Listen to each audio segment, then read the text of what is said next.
আসসালামু আলাইকুম ওয়া রাহমাতুল্লাহি ওয়া বারাকাতুহু। শেষে একটি গণঅভ্যুত্থান শেষে একটি নতুন বাংলাদেশ দেখবার সুযোগ করে দিয়েছেন, আমরা করছি আলহামদুলিল্লাহ ওয়া শুকরুলিল্লাহ। আল্লাহ তাআলার শুকরের পাশাপাশি আমি এই বিপ্লবের সাথে গণবিপ্লব গণঅভ্যুত্থানকে যারা নেতৃত্ব দিয়েছেন, লিড দিয়েছেন, এটাকে যারা সমর্থন জুগিয়েছেন, তাদের সবাইকে প্রাণ ঢালা শুভেচ্ছা এবং অভিনন্দন জানাচ্ছি। এই বিপ্লবকে বাস্তবায়ন করবার জন্য যারা নিজের দেহের তাজা রক্তটুকু বিলিয়ে শাহাদাত বরণ করেছেন, আমি শুরুতেই তাদেরকে গভীর শ্রদ্ধার সাথে স্মরণ করছি। তাদের রূহের মাগফিরাত কামনা করছি এবং শাহাদাতের সর্বোচ্চ মাকাম আল্লাহ সুবহানাহু ওয়া তাআলার কাছে আমি কামনা করছি।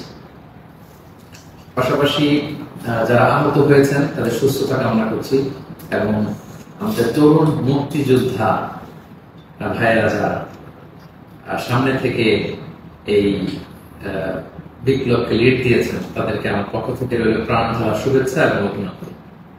বিশেষ করে বৈষম্য বিরোধী ছাত্র আন্দোলনের যে নেতৃবৃন্দ বা সমন্বয়ক ভাইরা, যারা আপনারা এখনো পর্যন্ত অনেক পরিশ্রম করে যাচ্ছেন, আমাদের সকলের পক্ষ থেকে আপনারা সালাম জানবেন, শ্রদ্ধা জানবেন এবং ভালোবাসা জানবেন।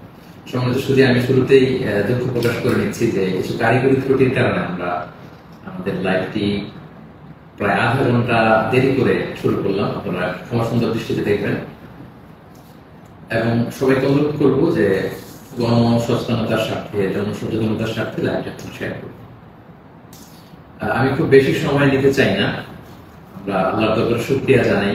পুরো দেশব্যাপী আনন্দ, উল্লাস, উচ্ছ্বাস, মানুষের মধ্যে একটা ঈদ ভাব আমরা গত অল্প কয়েকদিন আগে ভাবতে পারেন যে আল্লাহ তাআলা এত দ্রুত আমাদের হাতে বিজয় তুলে দেবেন। তো আমরা আল্লাহর দরবারে কায়মুবাকে শুকরিয়া জানাচ্ছি, শুকর গুজার হচ্ছি, লাখ কোটি শুকর এবং সুজুদ জানাচ্ছি এবং যারা এটাকে বাস্তবায়ন করেছেন তাদের কৃতজ্ঞতা জানিয়ে শুরু করছি। আমি অল্প কয়েকটি কথা রিমাইন্ডার হিসেবে আপনাদের সাথে শেয়ার করে আজকে লাইভটি শেষ করবো ইনশাআল্লাহ।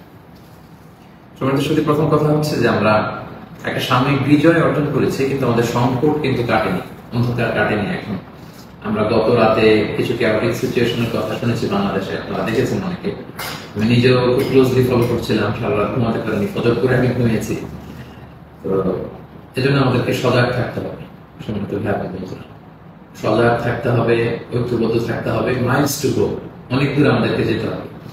আন্দোলন বা বিপ্লবের এটা হচ্ছে আন্দোলন শেষে একটা সফল বিপ্লব বা গণঅভ্যুত্থান শেষে এটা হচ্ছে প্রথম ধাপ, যে স্বৈরাচারের পতন হয়েছে। এখন হচ্ছে আমাদের দেশ গড়বার সময়।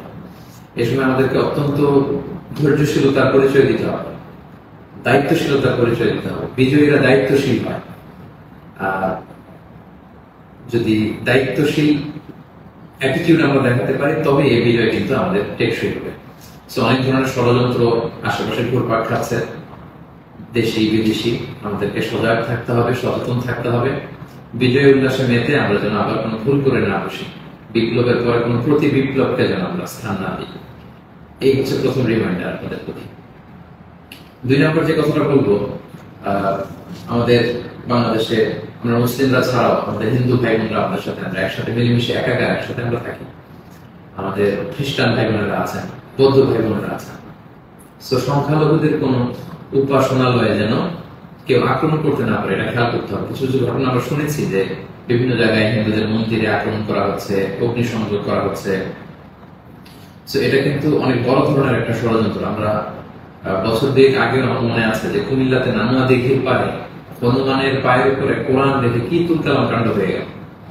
সো যারা ক্ষমতা ছেড়ে পালিয়েছে তারাই দেখা যাবে যে ভাড়াটে করা লোকজন দিয়ে সেখানে আগুন দিয়ে আল্লাহু আকবার স্লোগান দিবে, নারায়ে তাকবীর, আল্লাহু আকবার স্লোগান দিয়ে বোঝাতে চাইবে যে ইসলামপন্থীদের কাজ এটা, মাদ্রাসার ছাত্রদের কাজ এটা।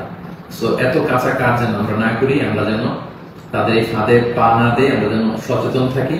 বিশেষ করে মাদ্রাসার ছাত্র ভাইদেরকে, আমরা পরিচয় টুকরা মাদ্রাসা, আলিয়া মাদ্রাসা, কৌমি মাদ্রাসার ছাত্র ভাইদেরকে আমি বলবো, আপনারা আপনাদের নিজ নিজ থানা, গ্রামের, এলাকার হিন্দু মন্দিরগুলো নিজ দায়িত্বে পাহারা দেন, প্যাট্রোলিং করবেন ভাগ করে করে, সকালে বিকেলে কারা দায়িত্ব পালন করবেন। মাদ্রাসার শিক্ষক যারা আছেন তারা এটা দেখভাল করেন। সামনের এক দুই দিন খুবই গুরুত্বপূর্ণ। আমরা চাই না যে আমাদের বিজয়টা এভাবে নষ্ট হয়ে যায়। এই জাতীয় ষড়যন্ত্র যারা করছে তাদের ষড়যন্ত্রকে আপনারা নস্যাৎ করবেন সংঘবদ্ধ ভাবে। সো এটা আমাদেরকে খেয়াল রাখতে হবে। কিছু অগ্নিকাণ্ড বা বিচ্ছিন্ন ঘটনা যদি ঘটে, দেখা যাবে যে যারা এই বিজয়ে খুশি না তারা এটাকে ইন্টারন্যাশনালি তারা এটা প্রোপাগেট করবে। তারা বলবে যে Bangladesh is on terrorist attack, জঙ্গি অ্যাটাকে কবলে করেছে বাংলাদেশ, অনেক ন্যারেটিভ তারা দাঁড় করাবে এবং এটা করতে তারা বড় করবে। আমরা এত সহজে এই বিজয়কে নষ্ট হতে দিব না। আমার 2 নম্বর রিমাইন্ডার হচ্ছে আমার প্রিয় বিপ্লবী ভাই এবং বোনদের প্রতি, বিশেষ করে মাদ্রাসার ছাত্র ভাইদের প্রতি, আপনারা খেয়াল করে সংখ্যালঘুদের কোন স্থাপনাতে উপাসনালয়ে যাতে এই জাতীয় ঘটনা না ঘটে ক্লোজ অবজারভেশন করুন, পাহারা দিন, নিরাপত্তা দিন। এটা আমাদের দায়িত্ব। আমরা এবার যদি ভুল করে ফেলি তাহলে বাংলাদেশে ইসলাম অনেক পিছিয়ে যাবে। বাংলাদেশ সমৃদ্ধ বাংলাদেশ গড়বার স্বপ্ন এটা অনেক পিছিয়ে যাবে। 3 নম্বর যে কথাটি আমি শেয়ার করতে চাই সেটা হচ্ছে, আমরা প্রায় বলি যে ইতিহাসের সবচেয়ে বড় শিক্ষা হচ্ছে যে মানুষ ইতিহাস থেকে শিক্ষা নেয়। আমরা যেটা দেখলাম প্রায় 1.5 যুগ ধরে বা 1.5 দশক ধরে যে ক্ষমতাসীন দলটি ছিল, তারা যখন আজকে বিদায় নিল, বিদায় তো না, বেসিকলি তারা বাধ্য হয়ে ক্ষমতা ছেড়ে পলায়ন করেছে। তো তাদের বিদায়টা আসলে কেমন হলো যদি আমরা একটু বিশ্লেষণ করি, অ্যানালাইসিস করি, যে আপনার ক্ষমতার দাপটে বাকি মহিষে এক ঘাটে পানি খেতে এরকম অবস্থা। এসএসএফ আপনাকে সিকিউরিটি দিত, আপনার সামনে বহর, পেছনে বহর, কত সিকিউরিটি, কত ন্যাশনাল প্রোটোকলের ব্যবস্থা আপনি করেছেন, কিন্তু আজকের বিদায়টা আপনার কেমন হয়েছে? পুরো দেশব্যাপী গণধিক্কার, ঘৃণা, বদয়া ছাড়া কিছু আপনি শিখতে পারেন। সো এ থেকে আমাদের রাজনীতিবিদদের, আমাদের সকলের শিক্ষা গ্রহণ করা উচিত। আপনার বিদায় কেউ কাঁদেনি, কেউ কোনো সংবর্ধনা দেয়নি, সহমর্মিতা জানায়নি, বরং আপনার অস্তিত্বই ছিল হুমকির মুখে। আল্লাহ তাআলা বলেন যে আমি হচ্ছি ক্ষমতার মালিক, আমি যাকে চাই, কুলিল্লাহুম্মা মালিকাল মুলক তুতিল মুলকা মান তাশা ওয়া তানজিউল মুলকা মিম্মান তাশা ওয়া তুইজ্জু মান তাশা ওয়া তুযিল্লু মান তাশা বিয়াদিকাল খায়র ইন্নাকা আলা কুল্লি শাইইন কাদির। আল্লাহ তাআলা হচ্ছেন ক্ষমতার মালিক, যাকে চান ক্ষমতার চেয়ারে বসান, যাকে চান সেখান থেকে টেনে হিচড়ে ক্ষমতার চেয়ার থেকে তিনি নামান। তিনি যাকে চান সম্মান দেন, যাকে চান তিনি অপদস্থ করেন, লাঞ্ছিত করেন। তার জলজান্ত প্রমাণ আমরা গতকাল কিন্তু দেখেছি। এবং তিনি হচ্ছেন ফাআলুল লিমা ইউরিদ, তিনি যখন যা চান তাই করতে পারেন। এর জন্য তাকে কারোর কাছে জবাবদিহি করতে হয় না, রিপোর্টিং করতে হয় না। তিনি কুন ফায়াকুনের মালিক, তিনি হতে দেরি হয় না।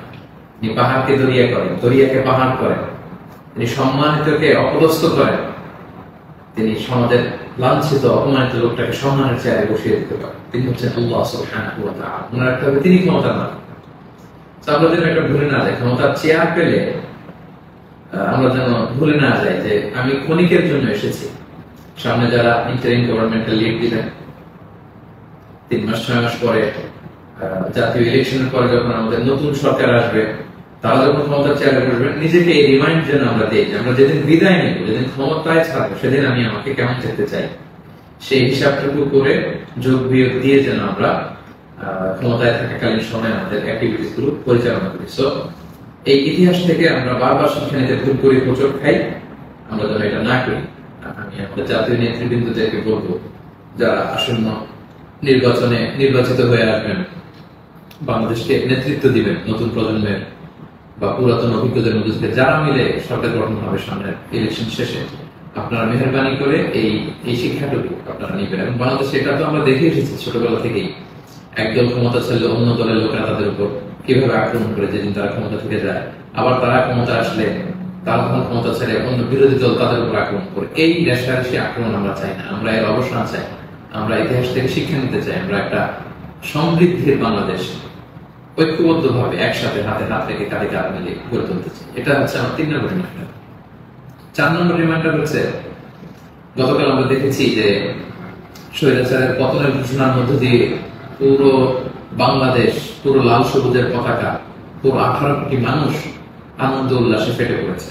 আমরা আল্লাহ শুকরিয়া আদায় করেছি। আমরা হাফ ছেড়ে বেঁচেছি, আমরা স্বস্তির নিঃশ্বাস ফেলেছি। আমরা নতুন করে একটা স্বাধীন বাংলাদেশ পাওয়ার একটা আকাঙ্ক্ষা আমাদের হৃদয়ে জেগেছে।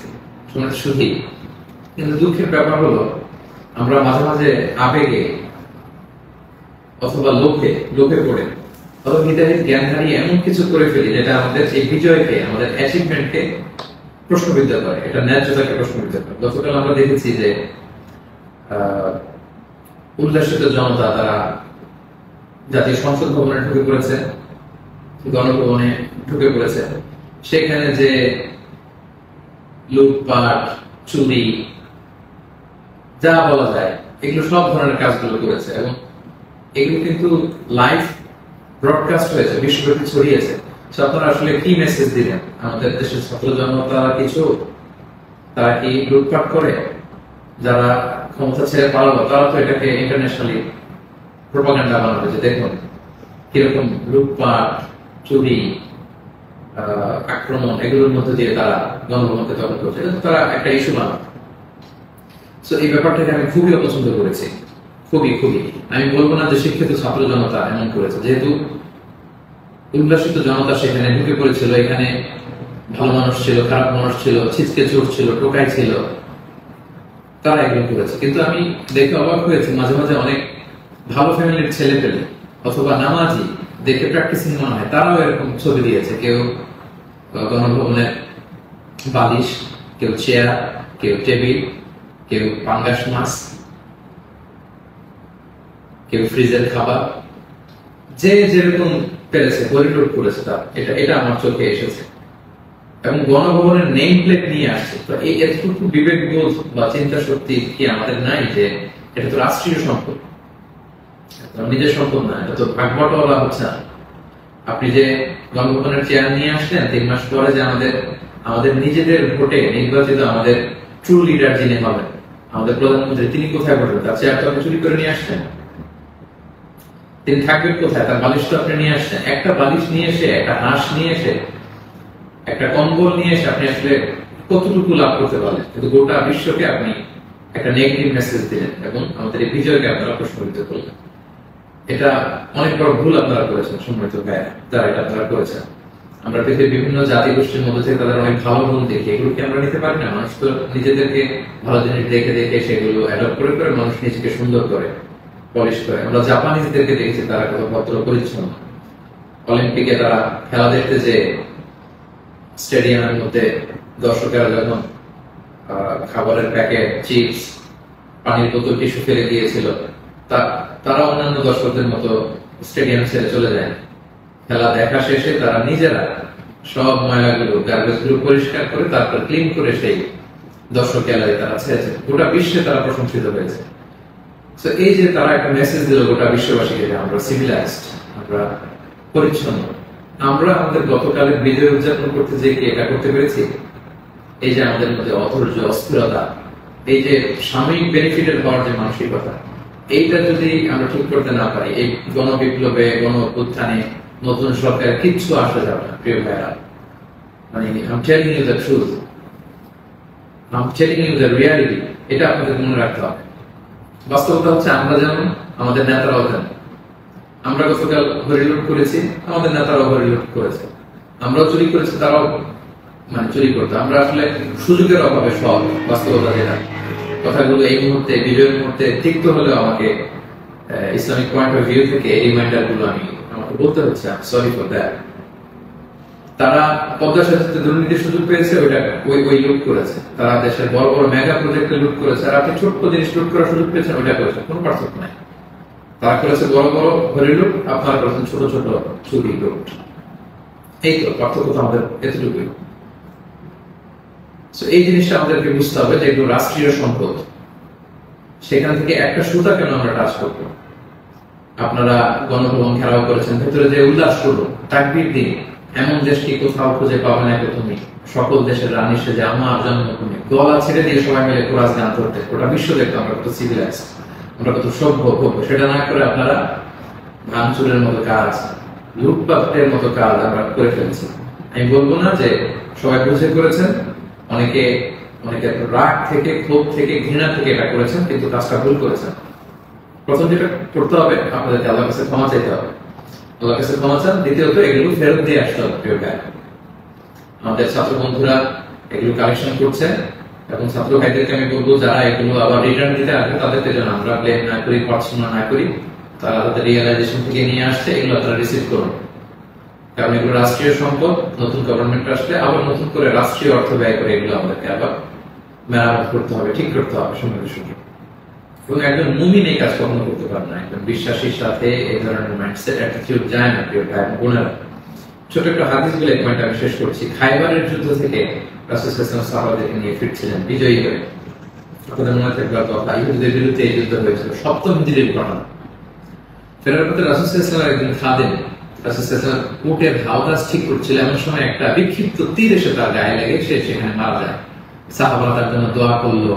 তারা বলল, কি খুশ নসিব তার, যুদ্ধ থেকে ফিরে আসার পথে মুজাহিদ শহীদ হয়েছে, জান্নাতের নীল পাখি হয়ে সে ঘুরবে। রাসূল সাল্লাল্লাহু আলাইহি ওয়াসাল্লাম বললেন, না, তোমরা এই মন্তব্য করো না, তোমরা জানো না আমার এই দাস সে সুযোগ পেয়ে রাষ্ট্রীয় সম্পদের অর্থাৎ গনিমতের যেটা পেয়েছিল ভাগ বটোয়ারার আগে সে লোকচক্ষুর আড়ালে একটি চাদর চুরি করেছিল এবং এই জাহান্নামের এই চাদর তার গা পেঁচিয়ে তার শরীরকে জ্বালিয়ে ফেলবে, তাকে দগ্ধ করবে। আল্লাহু আকবার। অনেক লম্বা কথা, আমি সংক্ষেপে শেষ করে দিচ্ছি। সময়টা যদি আপনি খেয়াল করে দেখুন, একজন সাহাবী, বিশ্বনবীর সার্ভেন্ট, সে রাষ্ট্রীয় এই সামান্য একটা চাদর চুরি করার কারণে রাসূল বললেন, শাহাদাত তো দূরের কথা, এই চাদরটাকে অগ্নিদগ্ধ করবে।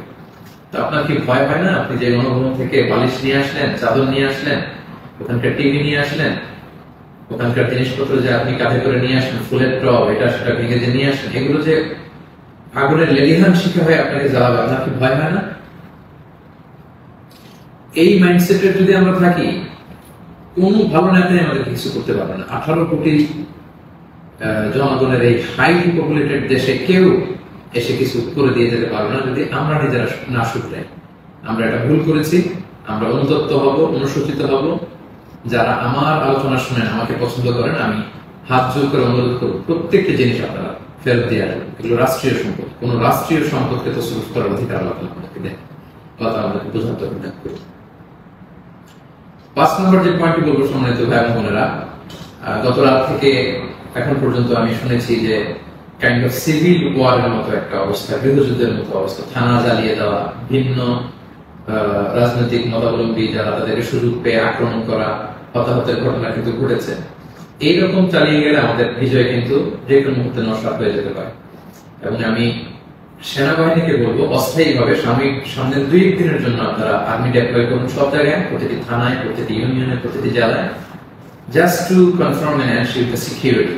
Interim গভর্নমেন্ট যখন আসবে তখন তাদের দিক নির্দেশনা অনুযায়ী তাদের লিডারশিপে আপনারা সহযোগিতা করবেন, কাজ করবেন। কিন্তু এই হানাহানি, মারামারি, রক্তপাত থামানোর জন্য, সংঘাত থামানোর জন্য আমার মনে হয় আমাদের প্রাণের ব্যাটালিয়ন সেনাবাহিনীকে আমি এই অনুরোধটুকু করবো যে জরুরি ভিত্তিতে দেশের এই সমস্ত জায়গায়, থানাগুলোতে, মন্দিরগুলোতে যেখানে সংঘাত হওয়ার সুযোগ আছে সেখানে আর্মিদের ডেপ্লয় করা হয়। তা না হলে যে পরিমাণে হতাহতের ঘটনা ঘটেছে, এটা যদি আর 1-2 দিন চলতে থাকে এরকম, এবং সুযোগ পেয়ে একে আক্রমণ করা, ওকে আক্রমণ করা, ঝাল খুব মেটানো, বা ভিন্ন রাজনীতি হওয়ার কারণে এতদিন তারা জুলুম করেছে, আজকে তার বাড়ি জ্বালিয়ে দিব, তার ছেলে মেয়েদের অত্যাচার করবো, তার উপর আক্রমণ করবো, এটা যদি আমরা করি তাহলে আমরা ভুল করে ফেলবো। আমি আগেই বলেছি যে বিজয়ীরা দায়িত্বশীল হয়, দায়িত্বশীলতার পরিচয় দিতে হবে, তাহলে এই বিজয়টা টেকসই হবে। তা না হলে এভাবে লুটপাট শুরু হলে বলবে যে এই স্বৈরাচারী সরকার এত দেশই ভালো ছিল, এখন তো দেখে দেশের অবস্থা আরো খারাপ। এরকম কোন কমেন্ট যদি কেউ করার সুযোগ না পায়, কেউ যেন এই চান্স নিতে না পারে, একটা গৃহযুদ্ধের দিকে যেন আমরা চলে না যাই। আল্লাহ তাআলা আমাদের দেশকে হেফাজত করুক। এবং যারা বড় বড় অপরাধী ছিল, ক্রাইম করেছে, অবশ্যই তাদেরকে আইনের হাতে তুলে দিন, তাদেরকে ধরে রাখুন, বেঁধে রাখুন, পুলিশের হাতে দিন, সেনাবাহিনীর হাতে দিন, সংঘবদ্ধ ভাবে তাদেরকে আটকে রাখুন, তাদেরকে দেশ ছাড়তে, দেশ থেকে পালাতে আপনারা বাধা দিন। এই কাজটুকু করবেন। এটি ছিল 5 নম্বর রিমাইন্ডার। 6 নম্বর রিমাইন্ডার, খুব রিসেন্টলি হোপফুলি আজকে ইন্টারিম গভর্নমেন্টের রূপরেখা যারা থাকবেন সেটা বলা হবে। খুবই গুরুত্বপূর্ণ, জন্য আমি লাইভও দেরি করতে চাচ্ছি না, আমি উৎসুক হয়ে আছি এই নিউজ শুনবার জন্য। কিন্তু বর্তমানে যেহেতু সেনাবাহিনী সবকিছু নেগোসিয়েট করছে এবং আমাদের বৈষম্য বিরোধী ছাত্র আন্দোলনের ভাইদেরকে, সেনাবাহিনীর দায়িত্বশীলদেরকে আমি বলবো যে এখনো কিন্তু সন্ত্রাসী গোষ্ঠী বা অপশক্তি দেশের বিভিন্ন জায়গায় আছে। বিশেষ করে আমরা বিভিন্ন সময় দেখেছি যে ছাত্রদের হাতে আমরা রামদা, হকি স্টিক, তারপর অস্ত্র আমরা দেখেছি। বিভিন্ন সময় আমরা ছাত্রলীগের ছাত্রদের হাতে আমি দেখেছি যে তারা সাধারণ ছাত্রদেরকে আক্রমণ করতে একটা সাঁড়াশি অভিযান চালিয়ে গোটা দেশের ছাত্রলীগের যত সন্ত্রাসী আছে তাদের হাত থেকে এই অস্ত্রগুলো সিজ করতে হবে। শুধু ছাত্রলীগই না, এটা উদাহরণ হিসেবে বললাম, যত ছাত্র সংগঠন আছে কারো হাতে যদি কোনো আগ্নেয়াস্ত্র অস্ত্র এগুলো পাওয়া যায়, খুব জরুরি ভিত্তিতে এগুলো পুরো দেশে সাহসী অভিযান চালিয়ে এগুলো সিজ করতে হবে। কোনো ছাত্রের হাতে, কোনো সিভিলিয়ানের হাতে কোনো গান, কোনো রামদা এগুলো যেন আমরা কখনো না দেখি। ছাত্ররা রামদা নিয়ে ক্যাম্পাসে তারা দাপট দেখাবে, এই দৃশ্য আমরা যেন বাংলাদেশে না দেখি। এরকম একটি পরিবেশ যেন আমরা তৈরি করতে পারি। আমি সেনাবাহিনীর কাছে অনুরোধ জানাবো, আমি সামনে যে ইন্টারিম গভর্নমেন্ট হবে তাদের কাছে অনুরোধ জানাবো, বৈষম্য বিরোধী ছাত্র আন্দোলনের ভাইদেরকে এই বিষয়ে গুরুত্ব দেওয়ার জন্য অনুরোধ জানাবো। কারণ আমি বিভিন্ন ভাবে আমাদের কিছু সোর্স আছে, আমরা জেলায় জেলায় থানায় থানায় এরকম হতাহতের ঘটনা শুনেছি, সেগুলো আমাদেরকে নিয়ন্ত্রণ করতে হবে। সবশেষে সম্মানিত ভাই এবং বোনেরা, আমি এই কথা বলে শেষ করতে চাই যে আমাদের ধৈর্যের পরিচয় দিতে হবে, আমাদেরকে শান্তি শৃঙ্খলা রক্ষার সর্বোচ্চ চেষ্টা করতে হবে। প্রতিহিংসার রাজনীতি আমরা বাংলাদেশে আর দেখতে চাই না, আমরা হানাহানি মারামারি এটা দেখতে চাই না। আমরা জাতি ধর্ম বর্ণ নির্বিশেষে আমরা সবার প্রতি মানবিক হতে পারি, আমরা সেটা চাই।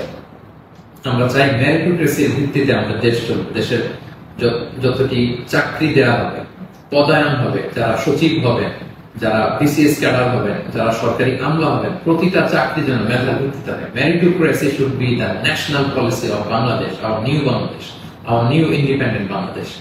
আমি দায়িত্বশীলদের কাছে অনুরোধ করছি, আমাদের ন্যাশনাল কয়েকটা পলিসি থাকা দরকার। সিঙ্গাপুরের 3-4টা জাতীয় পলিসির মধ্যে একটা হচ্ছে মেরিটোক্রেসি।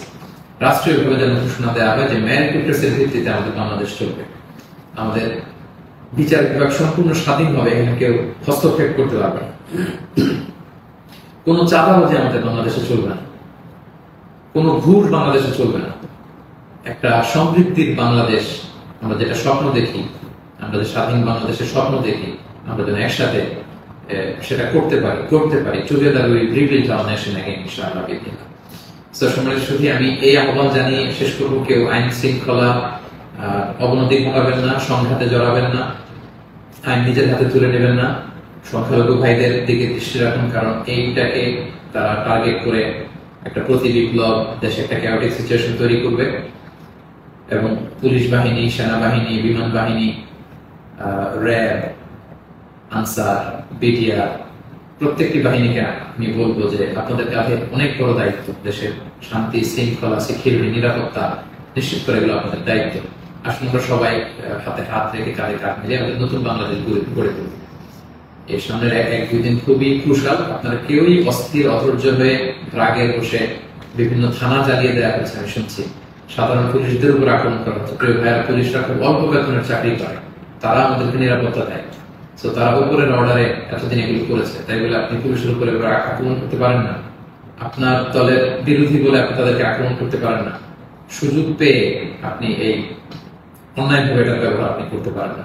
আমরা যেন সুশৃঙ্খল থাকি, আমরা যেন দায়িত্বশীলতার পরিচয় দেই। সম্মানিত সুধী, একটা মানবিক বাংলাদেশ, একটা সাম্যে পরিপূর্ণ, একটা সমৃদ্ধ বাংলাদেশ আমরা দেখতে চাই। অনেকেই আমাকে ব্যক্তিগতভাবে মেসেজ করেছেন, কল করেছেন, সবাইকে শুকরিয়া জানাই, জানতে চেয়েছেন যে শাইখ আপনি কবে আসবেন। আমি আপনাদেরকে এতটুকু নিশ্চিত করছি যে আমি শীঘ্রই বাংলাদেশে আসছি ইনশাআল্লাহ। স্বাধীন বাংলাদেশে আপনাদের সবার সাথে আবারও পুনরায় সাক্ষাতের আকাঙ্ক্ষা এবং অপেক্ষায় আমি রইলাম।